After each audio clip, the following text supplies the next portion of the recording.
క్రమంగా ఏదైతే ముంబై నటి కేసులో జిందాల్ కంపెనీకి సంబంధించిన ఉన్నతాధికారి రంగంలోకి వచ్చినటువంటి కాన్సెప్ట్ ఇప్పటికొచ్చింది. ముంబైకి చెందినటువంటి సినీ నటి కాదంబరి జత్వాని మీద అక్రమ కేసు బనాయింపు, అరెస్టు, వేధింపుల వ్యవహారంలో జేఎస్డబ్ల్యూ జిందాల్ సంస్థకు చెందిన అత్యున్నత స్థాయి ఉద్యోగి ఒకరు కీలక పాత్ర పోషించారు. వైకాపా ప్రభుత్వంలో సకల శాఖల మంత్రిగా పేరొందిన సలహాదారు అప్పటి నిఘా విభాగాధిపతి పిఎస్ఆర్ ఆంజనేయులతో కలిసి నేరపూరిత కుట్రకు వ్యూహరచన చేశారు. ఆ టాస్క్ అంతా క్షేత్రస్థాయిలో పక్కాగా అమలయ్యేలా నిరంతరం ఫాలోఅప్ చేశారు. ముంబై పారిశ్రామికవేత్త తరపున ఈయనే ఏపీలోని వ్యవహారాలను చక్కబెట్టారు. జత్వాని వ్యవహారంలో చట్టవిరుద్ధంగా పరిధులు దాటి ప్రవర్తించిన పోలీసు ఉన్నతాధికారులు మరికొందరికి ఆమెపై కేసు నమోదుకు ముందు, అరెస్టు తర్వాత పలు దఫాల్లో భారీ మొత్తాల్లో ఈయనే సొమ్ము అందించినట్టు తెలిసింది.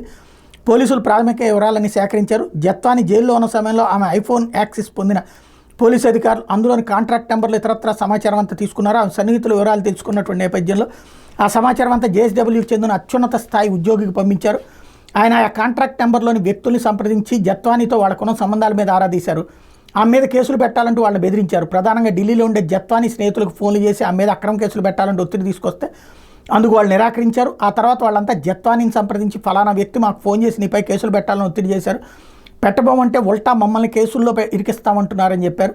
ఆ కాల్స్ వాయిస్ రికార్డ్స్ని ఆమెకు పంపించారు. వివరాలన్నీ జత్వాని తాజాగా దర్యాప్తు అధికారులకు సమర్పించిన నేపథ్యంలో ఇప్పుడు ఆ అధికారిని కూడా కేసులో పెడతారా చూడాల్సి ఉంది.